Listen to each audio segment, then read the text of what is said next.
Hello, welcome back to online classes of Royal International School and I will teach you English of class 8. In this video I am going to continue second chapter. वैसे इस chapter का पहले भी video बन चुका है, I think आ भी चुका होगा, बट उसमें वॉइस क्लियर नहीं थी. सो इन दिस वीडियो मैं स्टार्टिंग से इस चैप्टर को रिपीट करूँगी. The ant and the cricket. It is a fable. ये क्या है? एक फैबल है, सॉरी पोएम है जो कि फैबल से लिया गया है. फैबल क्या होता है? फैबल एक कह सकते हैं मॉरल स्टोरी होती है, छोटी छोटी स्टोरीज होती है जिसमें हमें मॉरल क्या दिया जाता है, मॉरल मैसेज दिया जाता है.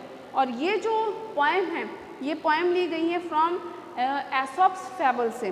तो fable is a story often with animals as characters.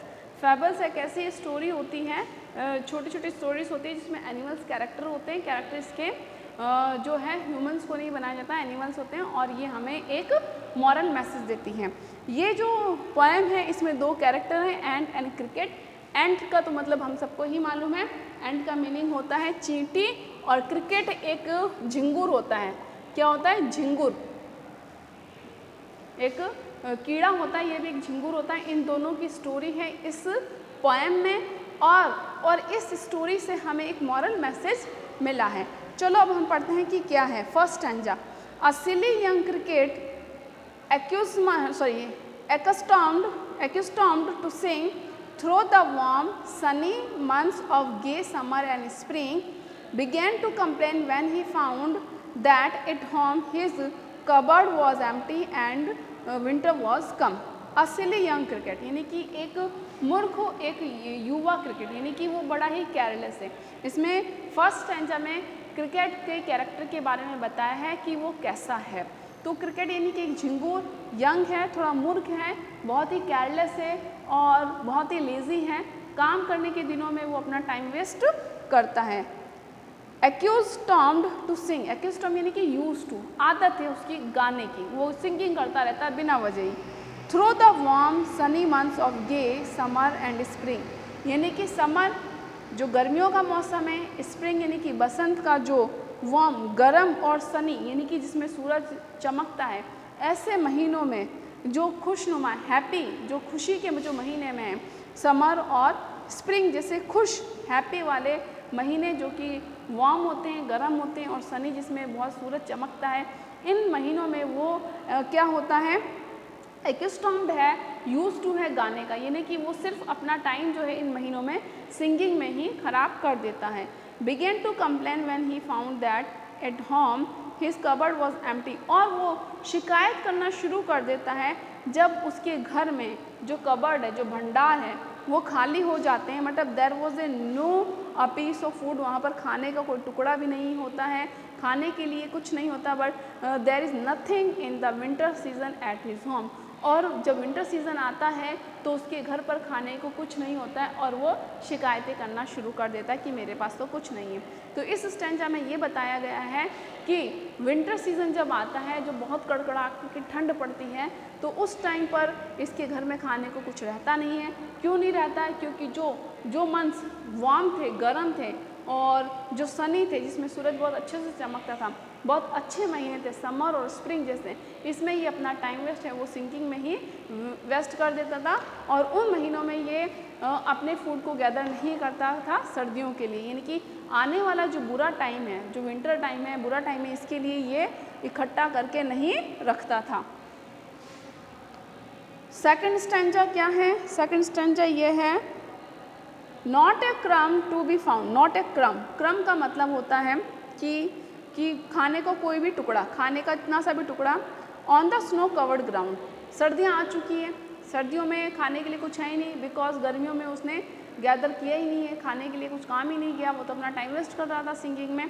तो ही वॉज स्पेंडिंग वो खर्च कर रहा था व्यर्थ ही, किसमें? जो समर और स्प्रिंग जैसा बहुत ही प्लेंटीफुल और लवली जो मौसम है, उसके अंदर वो अपना सिंगिंग में स्पेंड कर रहा था. लेकिन not a crumb to be found. अब खाने का एक भी टुकड़ा उसके घर पर नहीं है. On the snow covered ground, क्योंकि अब सर्दियाँ आ चुकी है और पूरे ग्राउंड पर जो पूरी भूमि है वो बर्फ़ से ढक चुकी है, खाने के लिए कुछ भी नहीं है. Not a flower could he see ना तो उसको कोई फूल दिखाई दे रहा है, क्योंकि जितने भी जो प्लांट हैं, जो वेजिटेशंस हैं, जो बड़े बड़े ट्रीज़ हैं, उन सब पर क्या गिर गई है, बर्फ़ गिर गई है। Not a leaf on the tree, और पेड़ों पर भी पत्तियाँ नहीं हैं। पेड़ों पर भी पत्तियाँ क्यों नहीं हैं? Because all trees were covered with snow, क्योंकि सारे पेड़ों पर क्या आ चुकी हैं, बर्फ़ आ चुकी है। Oh what will become says the cricket of me, अब वो कहता है मेरा क्या होगा, मेरा क्या होगा, क्या मैं भूख से मर जाऊंगा, मैं जिंदा कैसे बचूंगा, बिकॉज देयर इज़ नो क्रम, नॉट अ क्रम, यहाँ तो कोई खाने का कोई टुकड़ा भी नहीं है, कुछ भी तो खाने को नहीं है, तो कहीं मेरा क्या होगा, वॉट विल बिकम, क्या होगा। नेक्स्ट थर्ड स्टैंजा है, at last by starvation and famine made bold, starvation ने की भूखमरी, फेमाइन ने आकाल। भूखमरी तो इसलिए हो गई क्योंकि उसने कुछ इकट्ठा ही नहीं किया है विंटर सीजन में खाने के लिए, और फेमाइन आकाल इसलिए पड़ गया क्योंकि all things were covered with snow, क्योंकि जितनी भी चीज़ें वो स्नो से कवर्ड हो चुकी हैं, स्नो कवर्ड है, तो उसने थोड़ा सा साहस जुटा करके, यानी कि भुखमरी के और अकाल के टाइम पर वो थोड़ा सा मैड बोल्ड, बोल्ड का मतलब है साहस, करेज, हिम्मत जुटा करके, ऑल ड्रिप्ड विथ वेट, वो सर्दियां हैं, स्नो वगैरह गिर रही हैं, तो ड्रिप्ड वेट यानी कि गीले से टपकता हुआ, and all travelling with cold, और सर्दी से कपाता हुआ, away he set off to miserly and, set off का मतलब होता है रवाना होता है, यानी कि वो पानी से भीग रहा है, टप टप कर रहा है, और सर्दी में क्या कर रहा है, कांप रहा है, लेकिन फिर भी वो हिम्मत जुटा करके मिजरेली एंड, मिजरेली का मतलब होता है कंजूस, मिजरेली एंड के पास में जाता है, होपिंग ये उम्मीद करता है, may be and would provide him for something, कि हो सकता है वो उसे खाने को कुछ दे दे, एंड शेल्टर, और उसको शरण भी दे दे, to see if to keep him alive he would grant, वो ये उम्मीद लेकर के जा रहा है, टू कीप हिम अलाइव, कि उसको ज़िंदा रहने के लिए ही वुड ग्रैंड, कि उसे कुछ देगी, कौन, एंट, वो उम्मीद जता रहा है कि एंट के पास में जा रहा है, वो भी कंजूस चींटी के पास में जा रहा है, कि वो उसे ज़िंदा रखने के लिए keep him alive he would grand him shelter from rain, और उसको वो रहने को जगह भी देगी बारिश से बचने के लिए, ठंड में स्नोफॉल हो रही है, बारिश हो रही है, एंड अ माउथफुल ग्रेन, और उसको खाने के लिए भी कुछ देगी। तो क्या उम्मीद लेके जा रहा है उस चींटी के पास में, कि उसे कुछ रहने को शरण देगी इस रेन में, इस बारिश में, और मुंह में उसको कुछ खाने को भी देगी। अब हम बात करते हैं फोर्थ स्टैंजा में, ये थर्ड स्टैंजा में लास्ट वीडियो में पढ़ा चुकी थी, बट वो वॉइस क्लियर नहीं थी। Fourth, he wished only to borrow, he had repay it tomorrow, if not he must die of starvation and sorrow। वो क्या कह रहा है, the cricket wished only the loan of food, तो बोरो, बोरो का मतलब क्या होता है, उधार लेना, बोरो मीन्स क्या होता है बेटा, BORROW, तो बोरो का मतलब होता है टेक लोन, यानी कि उधार लेना। तो ये कह रहा है he wished only to borrow, वो उसे सिर्फ ही विश्ड, यहाँ पर ही रेफर हुआ है क्रिकेट के लिए, झिंगुर के लिए, तो उसे चाहिए था उधार, खाने क्या चाहिए था, कुछ भोजन उधार चाहिए था। He had repay it tomorrow, repay यानी कि वापस लौटाना, तो और ये इसको कल वापस लौटा देगा, यानी कि वो उससे कुछ खाना की चीज़ें उधार लेने आया है, जिसे वो कल यानी कि आने वाले टाइम पर वापस चुका देगा। तो उसे भोजन उधार चाहिए था, और वह उसे शीघ्र ही यानी जल्दी ही लौटा देगा। If not he must die of starvation and sorrow, और अगर उसे ये खाना उधार नहीं मिला, अगर चींटी ने कुछ खाने को नहीं दिया, ही मस्ट डाई, तो वो मर जाएगा ऑफ स्टारवेशन, स्टारवेशन का मतलब होता है भुखमरी से, एंड सोरो और दुख से, यानी कि if he did not get food, अगर उसे खाना नहीं मिला, और इफ़ अगर उसने एंट ने उसको खाना बोरो नहीं उसको नहीं दिया, खाना उधार नहीं दिया, तो वो क्या हो जाएगा, मर जाएगा भूख से और दुख से। Says the ant to the cricket, अब वो जो क्या है एंट, अब एंट कह रही है किसको, क्रिकेट को, वो उससे क्या कर रहा है, भीख मांग रहा है कि प्लीज़ मुझे कुछ खाने पीने की चीज़ें बोरो कर दो, उधार कर दो, और मैं इसको रिपे कर दूंगा, मैं इसको रिटर्न कर दूंगा कल, अगर तुमने नहीं किया, if you do not give me food then I will, क्या हो जाऊंगा, मैं मर जाऊंगा स्टारवेशन से, भूख से। अब वो चींटी जो है वो क्रिकेट को क्या कह रही है, वो झिंगुर को क्या कह रही है, I am your servant and friend. ठीक है, वो कहती हैं मैं तुम्हारी, ठीक है, मैं तुम्हारी सेवक हूँ, मतलब मैं तुम्हारी सेवा करूँगी और मैं तुम्हारी मित्र हूँ। बट वी एंड नेवर बोरो, लेकिन हम जो चींटियाँ हैं वो ना तो बोरो यानी कि ना तो उधार लेती हैं, and we ants never lend, और ना उधार देती हैं। तो बोरो और लैंड दोनों का मतलब समझ लीजिए। तो लैंड का तो मतलब होता है क्या, गिव अ लोन, उधार लेना, और इसका मतलब होता है उधार देना। ठीक है बेटा, तो अगर मैं किसी को बोल रही हूँ प्लीज़ मुझे पेन उधार दे दो, ठीक है, तो मैं क्या बोलूँगी, लैंड मी योर पेन, कि तुम्हारा पेन मुझे उधार दे दो। उधार लेने को क्या कहते हैं, बोरो करना, और उधार देने को अगर मैं किसी से ले रही हूँ तो क्या आएगा, आई बोरो दिस पेन, मैंने ये पेन उधार लिया है। अगर मैंने किसी को पेन उधार दिया है, आई लैंड दिस पेन, मैंने ये पेन उधार दिया है। तो बोरो और लैंड दोनों का मतलब समझ में आया, उधार लेना और उधार देना। वो कह रही है, आंसर दे रही है, जब उसने रिक्वेस्ट किया तो एंड उसको आंसर दे रही है कि we ants never borrow and never lend, कि हम जो चींटियाँ हैं वो ना तो किसी से उधार लेती हैं ना किसी को उधार देती हैं। But tell me dear cricket, लेकिन मुझे एक बात तो ये बता दो, did you lay anything by when the weather was warm, क्या तुमने जब मौसम अच्छा था या जो कुछ गर्म मौसम था, जब बारिश नहीं थी, जब स्नोफॉल नहीं थी, तो did you lay nothing by, ले बाय का मतलब होता है रखना, कुछ बचा के रखना।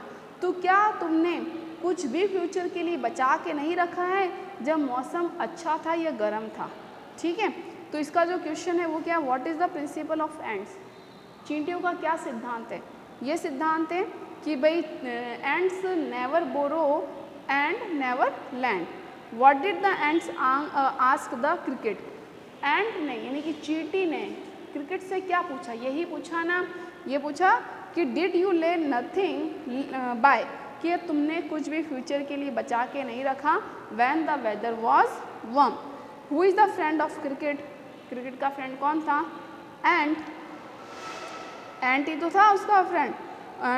Find the opposite words the following from the stanza, lend का अपोजिट वर्ड क्या होगा बेटा, बोरो होगा, और ऑलवेज का अपोजिट वर्ड क्या होगा, ऑलवेज का अपोजिट वर्ड होगा नेवर। अंडरस्टूड। अब हम लेते हैं फिफ्थ स्टेंजा। यस, जब वो एंट के पास में गया और उसने उससे बोरो मांगा, मतलब कुछ फूड उससे खाने को उधार मांगा, तो एंट ने उसको क्या जवाब दिया, क्या कहा कि ants never borrow and never lend, ना तो उधार लेती है ना उधार देती हैं।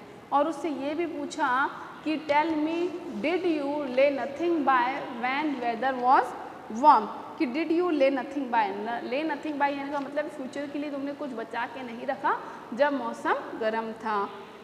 क्वाथ द क्रिकेट, क्वाथ का मतलब क्या होता है, सैड, क्वाथ यानी कि सैड, कि क्रिकेट ने कहा no I my heart was light, कि झिंगुर बोला कि मेरा मतलब मैं इतना खुश था, लाइट था, मतलब मेरा हृदय जो है वो बहुत ही खुश था और मैं बहुत ही केयर फ्री था, मतलब मेरे दिल पर कोई दबाव नहीं था, कोई प्रेशर नहीं था, मेरे को टेंशन में नहीं था कि मुझे फ्यूचर के लिए कुछ रखना है। Quote the cricket no I my heart was so light, कि मेरा जो हृदय है, जो मेरा दिल जो है वो बड़ा ही लाइट का मतलब है हल्का नहीं, मतलब बहुत ही खुश और चिंता रही थी, यानी कि टेंशन नहीं रहती थी कि मुझे अभी मौसम सही है तो मुझे आने वाले बुरे वक्त के लिए कुछ मुझे बचा के रखना चाहिए, इस तरीके की टेंशन मेरे दिल में नहीं थी।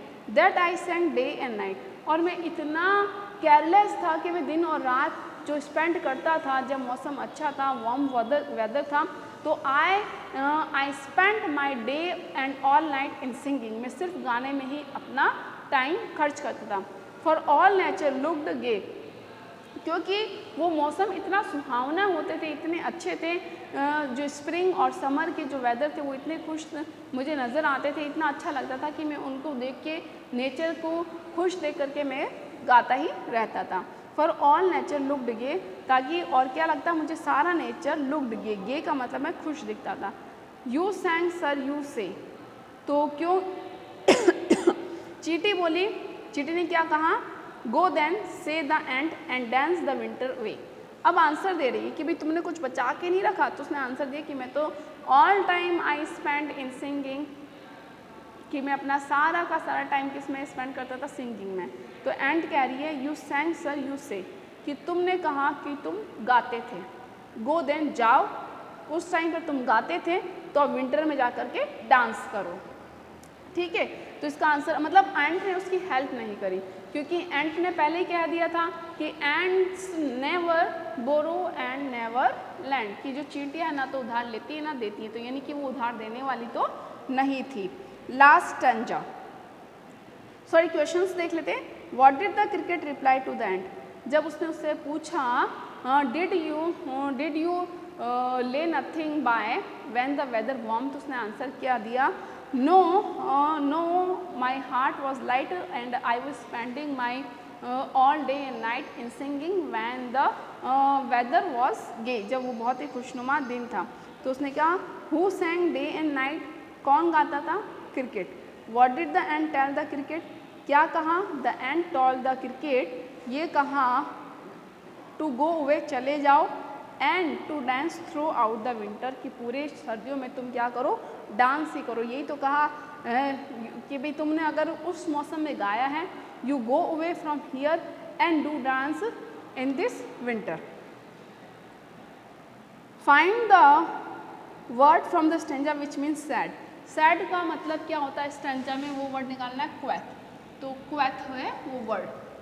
Last stanza, thus ending he hastily lifted the wig, तो ऐसा कहकर ही हैस्टिली लिफ्टेड द विकेट, तो क्या किया उसने, हैस्टिली का मतलब होता है हरीडली, जल्दी ली, हैस्टिली जल्दी से उसने लिफ्टेड क्या, उठाया, मतलब दरवाजे को बंद कर दिया, और विकेट का मतलब है कि छोटा दरवाज़ा, कि ऐसा कहते हुए चींटी ने अपना दरवाज़ा बंद कर दिया। And out of the door turn the poor little cricket, और दरवाजे के बाहर किसे निकाल दिया, आउट ऑफ द डोर, यानी कि दरवाजे के बाहर निकाल दिया उस बेचारे क्रिकेट झिंगुर को। Folk call this a fable, तो लोग इसे क्या कहते हैं, कहानी कहते हैं। फेबल यानी कि एक छोटी कहानी होती है जो कि moral, I warrant it true, और किंतु मैं इसे सत्य मानता हूँ। ये जो पोएम जो बताई है वो कह रहे हैं कि लोग इसे कहानी कहते हैं, लेकिन ये सच बात भी तो है कि जो लोग अपना टाइम वेस्ट तो हंसी मजाक करने में, अपने शौक में गुजारते हैं, और जब बुरा वक्त आता है तो दूसरों से हेल्प लेते हैं, और कुछ लोग तो हेल्प भी कर देते हैं। लेकिन कुछ जो चींटियों की तरह होते हैं खुददार, जिनके अपने प्रिंसिपल होते हैं नेवर बोरो और नेवर लैंड, वो ऐसे लोगों की हेल्प नहीं करते, तब इनको बहुत दुख होता है। फॉक कॉल्स दिस फेबल, कि लोग इसे जो पोएम है इसे कहानी कहते हैं। आई वांट इट ट्रू, लेकिन मैं तो इसको सच मानता हूँ। Some crickets have 4 legs and some have 2। अब इसका मतलब क्या है, सम क्रिकेट्स हैव 4 लेग्स, यानी कि झिंगुर जो कि जानवर है, जो कि अपना जो टाइम वेस्ट किस में कर रहा है, सिंगिंग में कर रहा है, उसकी तो 4 लेग्स, लेकिन कुछ क्रिकेट 2 लेग्स के भी होते हैं। यहाँ 2 लेग्स से किसकी तरफ इंडिकेशन क्या है, इंसानों की तरफ इंडिकेशन क्या है, क्योंकि इंसानों के 2 लेग्स होते हैं, 2 पैर होते हैं, लेकिन वो भी इस क्रिकेट की तरह ही होते हैं, जो अपना आराम वाला जो टाइम होता है, जो अच्छा वाला टाइम होता है, उसमें वो मेहनत नहीं करते हैं, वो अपना टाइम वेस्ट करते हैं मोबाइल देखने में, टीवी देखने में, मॉल्स में जाने में, फ्रेंड्स के साथ पबजी खेलने में, और जब एग्ज़ाम आता है तो वो एंट जैसे लोगों से एक्सेप्टेशन लगाते हैं कि तुम मुझे ये बता दो, तुम मुझे ये क्वेश्चन बता दो। कुछ तो बता देते हैं लेकिन ज़्यादातर नहीं बताते, फिर उनको पछतावा होता है कि हमने हमारा जो टाइम था, जो तैयारी का टाइम था, उसे हमने वेस्ट कर दिया। तो इस पॉइंट से हमें एक बड़ा मैसेज मिल रहा है कि ये जो आपकी एज है बेटा, अभी इस एज में क्लास 8, 9, 11, 12, ये जो एज है, इस एज को अगर आपने वेस्ट कर दिया फ्रेंड्स के साथ में गप्पे लड़ाने में, अपना टाइम वेस्ट कर दिया मोबाइल देखने में, कुछ ऐसी यूज़लेस चीज़ों को करने में जो फ्यूचर में आपके काम नहीं आने वाली। और इसी टाइम को अगर आपने क्या किया है, इसी टाइम को अगर आपने बहुत अच्छे से यूज़ किया है, तो जब आपका करियर बनेगा तब आपको पता चलेगा कि कितना हमने उस टाइम को वेस्ट किया और कितना हमने उस टाइम को यूज़ किया। फिर अगर आपके साथ वाले जिनका करियर बन गया है और अगर आप उनके साथ में हेल्प के लिए गए और इसी तरीके का उन्होंने बिहेव किया, तो आपको रिग्रेट, बड़ा रिग्रेट होगा, बड़ा दुख होगा कि हमने जो टाइम अच्छा था वो टाइम हमने वेस्ट कर दिया। तो क्या पोएम तो बहुत अच्छी थी। तो please like the video and subscribe the channel. Till then bye bye, thank you, stay home and stay safe.